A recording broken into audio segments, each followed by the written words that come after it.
नमस्कार, मैं हूं विकास सुखीजा। आप देख रहे हैं अब तक टाइम। दोस्तों, आपको बता देते हैं करनाल का कैसे हो रहा है बेड़ा गर्क। इस विषय को लेकर आज हम चर्चा करने जा रहे हैं। समाज सेवी और रिटायर बैंक मैनेजर है हमारे साथ आज तेजपाल सिंह। आपको बता देते हैं तेजपाल सिंह पिछले काफ़ी लंबे समय तक सड़क सुरक्षा समिति, रोड सेफ्टी ऑर्गेनाइजेशंस के अंदर जुड़े रहे हैं, लेकिन आपको बता देते हैं जब इनका वहाँ से मन खट्टा हुआ तो इन्होंने इस संस्था को छोड़ दिया। लेकिन करनाल के सुधार में क्या किया जा सकता है उसको लेकर एक मुहिम छेड़ रखी है। और आपको बता देते हैं करनाल को अच्छा, सुंदर, मजबूत बनाने के लिए, बेहद ही खूबसूरत बनाने के लिए प्रतिदिन नए से नए आयाम स्थापित करते रहते हैं। सरकार से मिलने की कोशिश करते हैं, नए नए प्रोजेक्ट्स बनाते हैं और अपना योगदान समाज हित में देने में लगे रहते हैं दोस्तों। लेकिन एक दर्द है कि करनाल का बेड़ा गर्क आखिरकार हो क्यों रहा है, इसके पीछे कौन लोग हैं। आज इस विषय को लेकर एक बड़ी चर्चा हम कर रहे हैं तेजपाल सिंह जी के साथ। तेजपाल सिंह जी, आपका अब तक टाइम्स पे बहुत बहुत स्वागत है। वो तो बिल्कुल ठीक है। इस संस्था में जुड़े थे मिस्टर आदित्य दहिया के टाइम में। बहुत बढ़िया आदमी थे और सुनने वाले थे। और रोड सेफ्टी के बीच में हमने कई मुद्दे उठाए थे, जिस तरह पक्का पुल का और MIG गेट के सामने फैमिली क्वार्टर्स के अंडरपास का। और उन्होंने हमें बड़ा सहयोग किया। और जब भी हमें ज़रूरत महसूस हुई उन्होंने हमें पूरा साथ दिया। यहाँ तक कि रोड सेफ्टी मीटिंग्स में भी हमें शामिल किया। और उसके बाद हमने NH की कमियों को दूर करने वास्ते भरसक प्रयत्न किए। आदित्य दहिया के टाइम में ही लगातार 2 साल तक सोमा कंपनी ने कोई काम नहीं किया था। तेजपाल जी, मैं आपसे बात कर रहा हूँ और जो विषय है, एक मिनट, जो विषय है, विषय आप समझ लो कि करनाल का इस समय काफ़ी नुकसान हो चुका है। हाँ, नुकसान तो होने लग रहा है। ठीक है ना? नुकसान तो होने लग रहा है जी। और इसी नुकसान को रोकने के लिए आप भी पूरी तरह से पूरी मेहनत के साथ जुटे हुए हो। तो एक बार आपसे ये जानना चाहते हैं कि करनाल का आखिरकार नुकसान हो कैसे रहा है? क्या क्या ऐसी चीज़ें लगा दी जिससे बेड़ा गर्क हो गया? देखो, विदाउट प्लानिंग जो काम होता है उसमें थोड़ी सी दिक्कत आती है। अब जब सर्विस लेन वगैरह के पुल वगैरह नहीं बनवाए और नहीं बनाए, ये जान लग रही है। एक एक्सीडेंट में 3-4 परिवार इफेक्ट करते हैं। जी।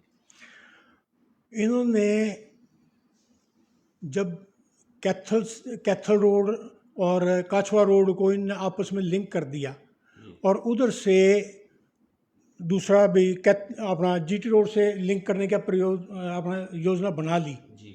तो फिर बीच में ये फ्लाईओवर बनाने का कोई तुक नहीं है। हाँ, फ्लाईओवर बनना था, पहले बनना चाहिए था। जैसा बॉम्बे और वडोदरा वगैरह में है, एक शहर के एक कोने से लेकर दूसरे कोने तक, शहर के बीच में नहीं होना चाहिए। जैसे तेजपाल जी, मैं कह रहा हूँ कि जैसे अब इन्होंने आउटर बाईपास बनाई दी है, फिर लगभग बीच में काम चला, फिर बीच तो में क्या वेस्टेज है, फिर तो वेस्टेज है। तो ये जितना पैसा लगने वाला उसका तो फिर काम खराब है। देखो, ये तो थोड़ा सा सोचने में फ़र्क है। जी। अब हम सोचते हैं, अब भीड़ को हम ख़त्म करना चाहते हैं, शहर के बीच में ही भीड़ कैसे ख़त्म होगी? जी। ट्रैफिक तो जो पीछे एक कोने से जो बन गया ट्रैफिक, जी। वो ख़त्म कैसे होगा? ऊपर उठा दोगे और कर दोगे, उससे क्या है? पैसा ही वेस्ट है, उसका कोई फ़ायदा नहीं है। हाँ, अगर आप यही ओवर ब्रिज अपना ये फ्लाई ओवर बनाना था तो काछवा अपना जो वेस्टर्न यमुना कैनाल है वहाँ से उठा के घंटाघर चौक से और NH में 13-14 वाले सड़क पे वहाँ में लाना चाहिए था, NH 44 में। और इस तरह ही NDRI से और घंटाघर चौक तक बीच में बस स्टैंड आता था, बस स्टैंड को उसके साथ लिंक कर देते तो ताकि बसें भी बीच में अप डाउन कर सके वहाँ से। जाल बिछा देते कुल मिला हाँ, के। ये था। लेकिन अब जो इतना पैसा वेस्ट कर दिया, बस स्टैंड बाहर ले गए। अरे बस स्टैंड की इतनी फैसिलिटीज़ हैं, ये आप ख़त्म क्यों कर रहे हैं? एक चीज़ बनाने वास्ते अगर हम दोबारा इस चीज़ को इंस्टॉल करना चाहेंगे, किसी भी सरकार के बस का रोग नहीं है। तेजपाल जी, आपने कुछ मुद्दे अपनी डायरी में लिखे थे, हाँ, वो क्या कहते?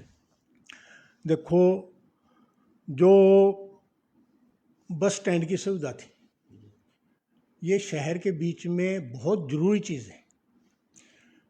शहर का कुछ हिस्सा लाइन पार भी रहता है, उनको ये दूसरा बस स्टैंड कितनी दूर पड़ता है। रात को कोई भी आए, जब कोई सवारी पूछती है ना चंडीगढ़ से या कहीं से बस स्टैंड पे जाएगी, कंडक्टर भी सीधा कह देता है सवारी बिठाने के चक्कर में, हाँ जी बस स्टैंड पे जाएगी।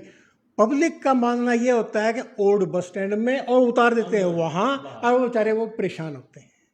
तो ये चीज़ें तो नहीं होनी चाहिए। उसका तो सीधा ये है, बस स्टैंड ख़त्म नहीं करना चाहिए। तो मिनी बस स्टैंड तो बना सकते हैं इसको। इस बनाने में दिक्कत क्या है, बनाया पड़ा है ये तो, इसको यूज़ में करना चाहिए। लेकिन यहाँ हमारे पास जो खबर आ रही है तेजपाल जी कि इस बस स्टैंड को समाप्त करके यहाँ पर एक कोई शॉपिंग कॉम्प्लेक्स बनना है, कोई बड़ा एक प्रोजेक्ट लेके आ रही है सरकार। तो आपको क्या लगता है कि प्रोजेक्ट ज़्यादा बढ़िया है या मिनी बस स्टैंड बढ़िया है शहर के लोगों के लिए? बात यह है जी, सुविधा तो सुविधा है, पब्लिक ट्रांसपोर्ट है ये, इसको ख़त्म नहीं करना चाहिए।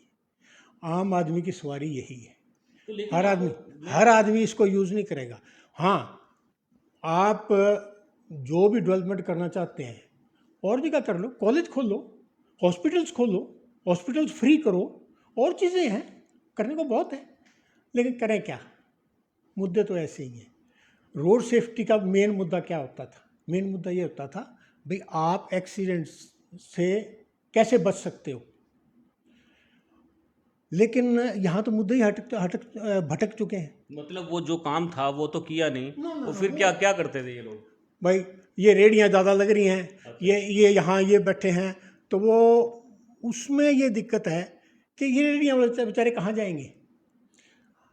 अगर पुलिस वाले कहते हैं जी हमारे पास तो क्रेन नहीं है, कारपोरेशन को क्रेन हमें प्रोवाइड कराए, अरे भाई ये चीज़ें बाद की हैं। जो रोड सेफ्टी मीटिंग का मेन मुद्दा क्या है, आपने एक्सीडेंट बचाने हैं, एक्सीडेंट से ना हो। पक्के पुल पे देख लो, सर्विस लेन के पुल आज तक नहीं बने। हमने आवाज़ उठाई, हमने ह्यूमन राइट कमीशन में भी डाला, और उसका अब मिस्टर वीरेंद्र सिंह है पीडी, वो बेचारे ठीक काम करने लग रहे हैं।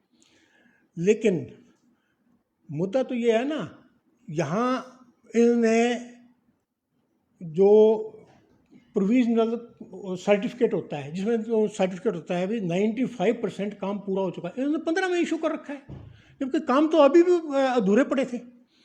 15 आज नहीं था, 15 तो गए को बहुत टाइम हो गया। जब 95% काम पूरा का सर्टिफिकेट दे दिया, 6 साल हो गए। तो आप सब जानते हैं करनाल में कितने पुल बाद में बने हैं, बाद में बने सभी। 95% काम पूरा हो गया था। तो ये धांधली नहीं और क्या है। सोमा कंपनी ने करनाल डिस्ट्रिक्ट के बीच में 4 पुल नहीं बनाए। वो कौन कौन से हैं? उचाना लेक पे और पक्का पुल पे। यहाँ कितने एक्सीडेंट हुए हैं रोजाना? मिनिमम जो है ना 10,000 गाड़ियाँ रॉन्ग साइड क्रॉस करती हैं डेली। 10,000 थोड़ा नंबर नहीं होता। और कितने एक्सीडेंट होते हैं। तो अगर इसके बीच में कुछ सुधार होता तो कितनी जानें बचती। लेकिन ये प्रेजेंट डीसी हैं, इन्होंने भी लेटर लिखा, लेकिन जब उन्होंने कुछ नहीं किया फिर एजेंडा ड्रॉप कर देते हैं। ये नहीं होना चाहिए। अगर किसी चीज़ के पीछे पड़ते हो ना तो उसके पीछे पड़ो। मेरी ड्यूटी दैया साहब ने लगाई थी, कहना भाई यहाँ तो मैं रिकमेंड करके भेज दूंगा, आगे संभाल लेना। आगे हम आरओ पे भी गए, चंडीगढ़, हम एनएच में भी गए, मिनिस्ट्री में भी गए, और जिसका नतीजा ये है कि उन्होंने भी नहीं सुनवाई की। तो हमें ह्यूमन राइट कमीशन में जा पड़े, उन्होंने केस रजिस्टर कर दिया, फिर तो कुछ काम सरकने लगा, लेकिन उसकी इंक्वायरी आज तक नहीं हुई। उसके मैंने प्रूफ दिए कि भाई 2 साल तक इन्होंने कोई काम नहीं किया। कहते आप प्रूफ दो। मैं प्रूफ क्या, गवर्नमेंट रिकॉर्ड बताने लग रहा है।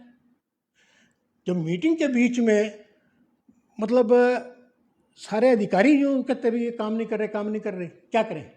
तो जैसे आप कह रहे हो कि एक फ्लाईओवर बनना ही चाहिए था, पक्का पुल से एक फ्लाईओवर बनना चाहिए, और उसके बाद जो उचाना लेक बता रहे हैं वहाँ फ्लाईओवर नहीं, और ये सर्विस लेन के पुल हैं। अच्छा, सर्विस लेन के पुल बनाए ही नहीं है शहरों ने, तो वही पुराने वाले यूज़ कर लिए। पुराने वाले पुल हैं।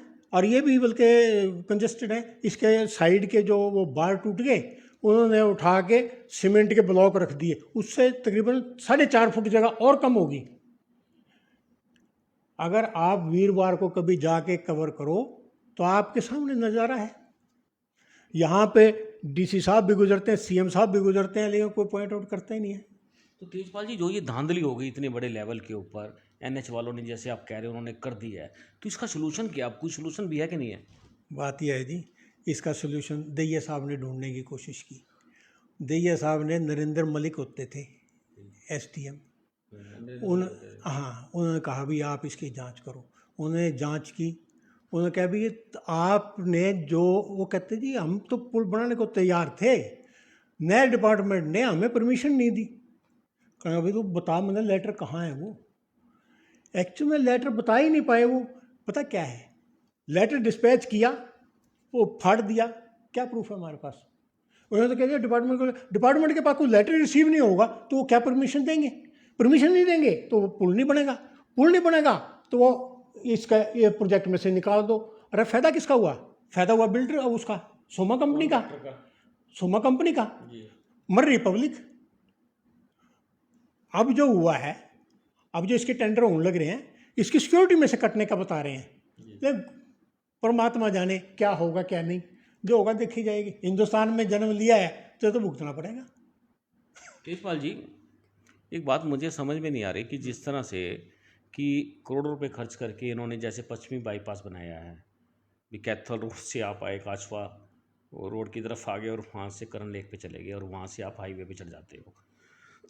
और ऐसे ही जो दूसरा पॉइंट है कि कैथल रोड से आप गोगड़ीपुर की तरफ से जाके और हाईवे 44 के बजीदा जटान से 44 की तरफ चले जाते हो, और ऐसे ही आउटर उधर से भी बन रहा है।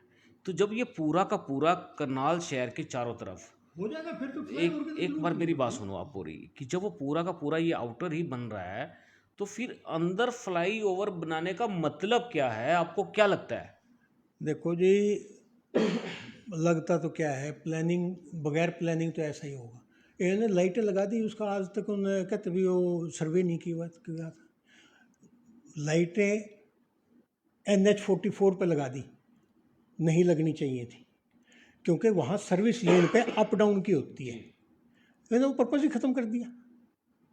जब सर्विस लेन पे जब अप डाउन किया तो एक लाइट हो जाएगी तो अप डाउन कैसे चलेगा, सिंगल कर दिया। वो जो पर्पज़ था वो ख़त्म कर दिया। ये वहाँ नहीं होनी चाहिए थी। नंबर 2, ये बसें कितनी रुकती हैं, बसों के बस ले ही नहीं बना रखी।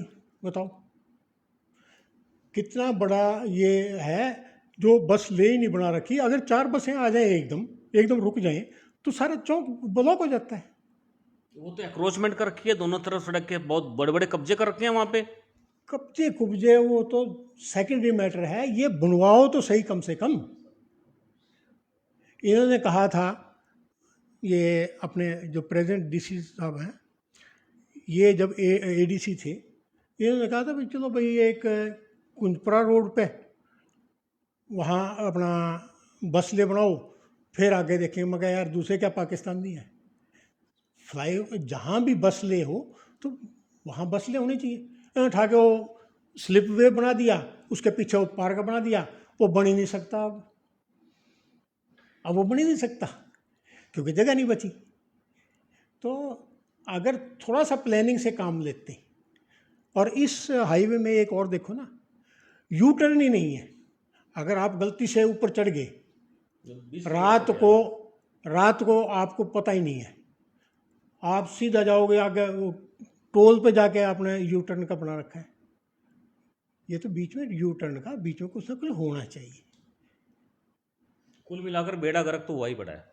देखो जी, हिंदुस्तान है, ये तो ऐसा ही रहेगा, ना आप बदल सकते ना मैं बदल सकता। चलिए आपको बताते हैं दोस्तों कि हमने करनाल के अंदर जो ट्रैफिक की लाइटें लगाई गई थी, एक स्पेशल स्टोरी दिखाई थी, जिसके बाद एसपी करनाल ने कहा था कि इन लाइटों का सर्वे कर दिया जाएगा और उनके टाइमिंग सेट किए जाएंगे, और कुछ लाइटों को बंद भी कर दिया गया था। जो एसपी साहब ने कहा था वो हुआ भी, लेकिन उसके बावजूद भी व्यवस्था जो सी है पूरी तरह से चरमराई हुई है। और ये खबर दिखाने का मतलब ही यही है कि जो ये व्यवस्था है इसको ठीक करना है। तेजपाल जी, जो जिस तरह से अभी डिप्टी कमिश्नर करनाल ने बोल दिया कि रेलवे रोड पर एक लंबा फ्लाईओवर बनाएंगे, लिबर्टी के पास से उठाएंगे और सेक्टर 13 के अंदर टैगोर हॉस्पिटल से आगे नीचे उतार देंगे, तो आप मेरी बात सुनो कि उसके बनाने के बाद क्या वो क्राउड खत्म हो जाएगा घंटा चर्च? नहीं खत्म होगा। वो खत्म कैसे होगा? जो आदमी सड़क पे आ गया वो शहर के अंदर ही है, शहर के अंदर ही फिर उतरेगा, फिर क्या उसका क्या यूज़ हुआ? अगर आपने फ्लाईओवर बनाना था जैसा बॉम्बे बड़ोदरा वगैरह में उनमें है, एक कोने से चढ़ा दिया, ऊपर के ऊपर क्रॉस कर गया। ये तो प्रॉब्लम फिर ज़्यादा और ज़्यादा क्रिएट हो जाएगी। ये तो प्रॉब्लम क्रिएटर है, क्या कर सकते हैं। अच्छा दोस्तों, कितनी बड़ी बात है कि ये जो योजना है ये प्रॉब्लम क्रिएट करने वाली योजना है। तो तेजपाल जी, जो ये इतना पैसा बर्बाद हो जाएगा लगे हुए हैं, शहर भी बड़ा शांत बैठा हुआ है, लोगों को समझ में नहीं आ रही ये योजनाकार कहाँ कहाँ से ढूंढ के ला रहे हैं। बात यह है जी, अब अधिकारी को खुद देखना है भी क्या करना है। अब आम पब्लिक क्या करे? अब जिस तरह ये पाइप, ये सारी गलियां बनी, कितनी सुंदर बन गई थी, फिर ये पाइपें वो कोई नीचे से हाँ तार घुसेड़ने वाला। एक बात बताओ, जिस जगह में नीचे 4 दफ़ा वो छलनी हो जाएगा वो सड़क बैठेगी नहीं तो और क्या होगा? परमिशन कहाँ की है? परमिशन है सड़क के एज की, मतलब सड़क के अंदर नहीं, सड़क के बाहर। और सारे वो कह रहे हैं सड़क के अंदर। क्या किया जा सकता है? हम तो आगाही कर सकते हैं। अब अधिकारी जो उनकी सिक्योरिटी ले रहे हैं, जो उनके वापस कर रहे हैं, उनको इतनी भी जहमत नहीं उठाते कि जाके देख लें। क्या उनका कोई फ़र्ज़ नहीं है भाई? जिसने आपने सिक्योरिटी एक सेक्टर पर्टिकुलर की भाई काम पूरा कर दिया, आप विज़िट करो, आप देखो तो सही क्या है। छोटी छोटी बातें होती हैं, जिस तरह मकानों के कोठियों के नंबर लिखे हैं, भाई ये इस रो में इतने से इतने नंबर हैं। पहले बोर्ड लगे हुए थे, अच्छे पल्ले लगे हुए थे, और उसकी जगह वो स्टील के लगा दिए, लेकिन उसमें नंबर तो नहीं लिखे। और पुराने उखाड़ दिए और नए लगा दिए, करें क्या? आम पब्लिक तो टक्कर मार दी रही है, किसी को पता ही नहीं है। तो ये छोटी छोटी बातें होती हैं, छोटी छोटी बातों का ही बहुत ज़्यादा इफ़ेक्ट पड़ता है। इसी से पता लगता है भाई अधिकारी कितना सचेत है। तो ये थोड़ा सा अगर सचेत हो तो ध्यान में रख के काम, जो काम बोर्ड ने बताना था भाई ये इतने नंबर से इतने नंबर कोठी इस रो में है, काम ठीक दे रहा था, तो फिर उसको बदलने की ज़रूरत क्या थी? यशपाल जी, अधिकारी भी अपना काम कर लेते हैं, सरकार क्यों आंख बंद करके बैठ जाती है? सरकार का काम तो सरकार ही है। सरकार तो आंख मीचेगी, हम खुलवा नहीं सकते। ये तो खुद उसकी इच्छा होनी चाहिए कि भी मैं ठीक करूं। जब तक अधिकारी की और उनकी इच्छा नहीं होगी ना, कोई कुछ नहीं कर पाएगा। ये करनाल का फिर जो ये बर्बाद हो रहा है, करनाल बर्बाद होता हुआ आंखों से कौन देख पाएगा? आप देख पाते हो? आपको रात को नींद आ जाती है? नींद नहीं आएगी और करेंगे क्या? करेंगे क्या? कुछ नहीं कर सकते। अकेला आदमी कुछ नहीं कर पाता। हम तो ये सुजेशन दे सकते हैं, कोई मानने मानने, नहीं मानने ना सही। रिटायर्ड आदमी। नुकसान तो है जनता के पैसे का। जनता का पैसा कहाँ है? ये तो लोन का पैसा है, ये सारा लोन ही है। मैं अपने घर में डेवलपमेंट करना चाहता हूँ, मैं न्यू थोड़ा है अभी सफ़ेदी वाला भी बढ़ जाए, डिस्टेम्पर वाला भी, और वो प्लस्तर भी चल रहा है, नीचे फर्श और उखाड़ के खड़े हो जाओ, क्या होगा?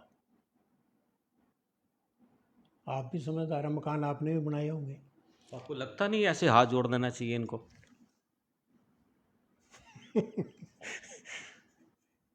हमारे कहने से कोई नहीं हाथ जोड़ने वाला, तेजपाल जी, आपको हम खुद दिखा देते हैं।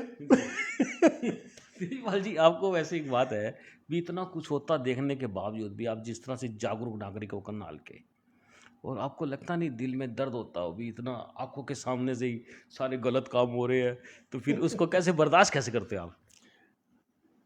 हिंदुस्तानी है, बर्दाश्त तो करने की आदत डालनी पड़ेगी, जन्म ले रखे है यहाँ। अब हालात क्या हैं? सारी जगह ये हालात हैं, आप कहीं भी चले जाओ। आप वैसे रूल्स क्या कहते हैं? रूल्स तो ये कहते हैं भी टोल के बीच में इतनी लाइन लग जाए तो इस लाइन के बाद फिर फ्री होना चाहिए। कोई करता है? कोई करता नहीं, ना कोई देखता। कुल मिला के तो वही बात होगी, अपना काम बनता बाहर में जाए जनता। वो तो ऐसा ही है, सारे सारे हालात ऐसे हैं, कोई क्या बोलेगा, तो तेजपाल जी, जिस बोलने तरह को से है ही कुछ नहीं। आपने देखा, जिस तरह से शहर के बस अड्डे पर इतना क्राउड रहता है, इतनी रेड़ियां चारों तरफ लगी हुई हैं, धड़ाधड़ ई रिक्शा आ रही है, थ्री व्हीलर आ रहे हैं, और बैंक वालों ने भी सड़क के ऊपर बड़े बड़े जनरेटर लगा के 10-10 फुट की अक्रोचमेंट की हुई है। तो इन नगर निगम को दिखाई क्यों नहीं देता भी इन सब चीज़ों को हटाकर रास्ता तो खुला किया जा सकता है। रास्ता खुला किया जा सकता है, लेकिन थोड़ा सा रोजी रोटी का भी थोड़ा सा ख्याल करते हैं ना। लेकिन तो रोजी रोटी अपनी या किसी और की? नहीं, पब्लिक की। ये यार गरीब आदमी बेचारा कहाँ जाएगा, ना कोई रोजगार, व्यवस्था पर है ना। ना कोई रोजगार है, ना कोई वो, और कोई इनका कोई प्रॉपर रोजगार हो तो फिर तो कोई कहते भी अच्छा लगे। सर, व्यवस्था तो बनाई जा सकती है हाँ, ना। व्यवस्था बनाई जा सकती है आपकी तो। व्यवस्था नहीं है, अगर आप किसी को रोजगार दे रहे हो किसी की मौत के ऊपर से, ना ना ना, तो उसका क्या फायदा होगा? वो तो गलत है, वो तो यही गलत है। बात है ना हाँ, सबसे वो बड़ी तो बात। गलत है। अब मैं आपसे बात करूँ ना तेजपाल जी, आप मेरी बात ध्यान से सुनना। सॉरी। जब हम तेजपाल जी एनडीआरआई चौक से शहर की तरफ आते हैं और बाबा भीमराव अंबेडकर चौक से जैसे ही हम आगे आएंगे, तो बड़ी बड़ी दोनों तरफ से काफ़ी बड़ी एक्रोचमेंट की हुई है कि लोगों ने फड़ियाँ लगा रखी हैं, और किसी ने साइकिल स्टैंड बना रखा है, और किसी ने जनरेटर रखे हुए हैं, और पूरी की पूरी सड़क क्लब मार्केट से लेकर, और यदि हम देखें तो घंटाघर चौक तक ही, अगर चौक में क्या, अगर ये आपको ताले वाले नहीं दिखते, हाँ हाँ वो ताले सब वाले है, नहीं दिखते। वो यही तो बात है ना। यही तो है। अब रोड सेफ्टी मीटिंग में कहते हैं भीड़ रहती है और रहती है, कहते हैं इसको ब्लॉक कर दो। मगर ये ब्लॉक करने से नहीं, सर्कल है, ऐसा ऐसा ट्रैफिक निकल जाएगा, लाइटों की कोई ज़रूरत नहीं है। यहाँ आराम से निकलता था ट्रैफिक, फिर बीच में वो अड़ा देते, वो कहते हैं ऊपर से चक्कर काट के जाओ, उससे तो दुगना रश हो जाएगा। ऊपर से चक्कर काट के जाएंगे, सब्जी मंडी के सामने से यू टर्न लेंगे, फिर वापस रेलवे रोड पे जाएंगे, तो वो गलत था। अब खोल तो रखा है, लेकिन लाइटें लगा के, वो लाइटें तो अगर चालू कर दें तो ये दुकानदार मक्खी मारेंगे बेचारे। एक दफ़ा लाइट रेड आ जाएगी, उसके बाद कितने सेकंड बाद जाके ग्रीन आएगी, पीछे लाइन, आगे बस स्टैंड तक चौक हो जाएगा सारा सिस्टम। पहले भी एक दफ़ा चला था, कहें भाई इसको ये इस साइड से बस स्टैंड से जो ओल्ड पोस्ट ऑफिस वगैरह जो रोड है, इसको वन वे कर दो और कर दो। मगर वन वे करोगे वो तो काम खराब होगा, वन वे तो करना ही नहीं चाहिए, सड़कें खूब खुली हैं। ये इसका भी ये किया था, ये अपना अपना कुजपरा रोड को क्या मिला, कुछ नहीं, फिर वैसे हो गया। फिर वैसे कितने स्टाफ की वहाँ ड्यूटी लगी, पुलिस वाले कितने कितने बैठे, 40 है कम से कम। नहीं 40 क्या, हर एक चौराहे पे हर एक जगह पुलिस वाले, कहीं गाड़ी खड़ी है, कहीं जवान खड़े हैं, तो इनका प्रॉपर यूज़ होता। अगर ये पहले की तरह, अब दुकानदार बैठा इतना पैसा लगा के बैठा है, वो किस वास्ते बैठा है? कोई ग्राहक आएगा, ग्राहक कोई वहाँ कोई पैदल चलने वाला या रिक्शा वाला साइकिल वाला नहीं जाएगा, वहाँ गाड़ी वाला ही जाएगा, बड़े बड़े शोरूम हैं। तेजपाल जी, मेरा आपसे आखिरी सवाल है कि आप सड़क सुरक्षा समिति में रहे हैं, रोड साइड, और उसके अंदर जो रोड सेफ्टी ऑर्गेनाइजेशंस हैं जो उसके अंदर आप रहे हो, तो आपको लगता था कि उसके अंदर वाकई में जो सदस्य हैं कि वो सड़क सुरक्षा के जो नियम कायदे कानून होते हैं उससे जानकार थे, या वैसी जय माता की थे? बात यह है जी, पब्लिक के आदमी ज़्यादा थे। अब तो भाई ये व्यापार मंडल के अध्यक्ष हैं, ये फलाना है, ढिकड़ा है, ऐसा चलता है। अच्छा। देखो, उनकी अपनी समस्या है, वो अपनी समस्याएं लेके आते हैं। ये प्रॉपर मंच नहीं था उस चीज़ का। ये ऐसा होना चाहिए था कि इसके बीच में तो अगर उनका कोई शहर के मसले हैं ना जो ट्रैफिक के, वो अलग होना चाहिए। रोड सेफ्टी से जो है ना, वो एक्सीडेंट को कैसे प्रिवेंट किया जाए, कैसे बचाया जाए, कितनी मीटिंग होने लगी कितने सालों से। इन्होंने आज तक दोनों वो सर्विस लेन के पुलों के बारे में एक शब्द नहीं लिखा। हाँ, दैया साहब ने करवाया और ये प्रेजेंट डीसी हैं, इन्होंने भी लिखा, जिसके लिखने के कारण अब काम चालू है। यहाँ मधुबन सैंपलिंग हो गई है मिट्टी की, और यहाँ काम जल्दी काम चालू हो जाएगा। लेकिन कुल मिला के रोड सेफ्टी में एट प्रेजेंट जो हालात चल रहे हैं, जो कोई काम नहीं करता तो उसको ड्रॉप कर देते हैं, दूसरा आगे एजेंडा दूसरा हो जाता है। तो इस वास्ते में जाने का कोई फ़ायदा ही नहीं है, कोई औचित्य नहीं है, तो हमने तो जाना छोड़ रखा है। क्या कहना चाहोगे शहर के लोगों को आप? यही है भाई, थोड़ा सा गलत काम को गलत कहना सीखो। जैसे आज आप सामने आए हो। ए, हम तो सुजेशन दे सकते हैं, कम से कम सुजेशन ही देना शुरू कर दो। और तो हम कुछ कर नहीं पाते, लेकिन ये तो कह सकते हैं। तेजपाल जी, आपने हमसे बात किया, बहुत धन्यवाद। बहुत बहुत धन्यवाद आपका भी। दोस्तों, आपको बता देते हैं, इस तरह की जब हम खबरें दिखाते हैं तो शहर के काफ़ी लोगों को जो सत्ता से जुड़े होते हैं उनको मिर्चें लगती हैं। और मिर्चें लगना स्वाभाविक है, क्योंकि वो इस खबर को समझ नहीं पाते कि हम जो ये खबर दिखा रहे हैं आखिरकार दिखा क्यों रहे हैं। और जिस तरह से रणनीति बनाई जानी चाहिए, जिस तरह से योजना बनाई जानी चाहिए, उसके लिए हमारे पास बेहद ही टेक्निक है। इसके अंदर किस तरह से किस सिस्टम को मैनेज किया जाना चाहिए, कैसे आपकी सड़क पर से ट्रैफिक को हटाया जा सकता है, कैसे आपकी सड़क को बरसात होने पर पानी भर जाता है उससे कैसे निपटान दिलाया जा सकता है, कैसे ट्रैफिक की जो आँख बंद करके लाइटें लगा देंगी हैं उससे निजात कैसे दिला सकती। ऐसे बहुत से सुझाव होते हैं और ये खबरें जो इस तरह की होती हैं ये सरकार की बंद आँखों को खोलने का काम करती है। इससे सीख लेनी चाहिए, हमसे बात करो, हम आपको सुझाव देंगे, तरीका बताएंगे किस तरह से ये काम हो सकता है, क्योंकि हर काम एक टेक्निकल तरीके से होता है जो नहीं हो रहा है। आप बने रहे मेरे साथ, आप देख रहे हैं अब तक टाइम्स, मेरे साथ हैं कृष्ण। नमस्कार, जय हिंद, जय भारत।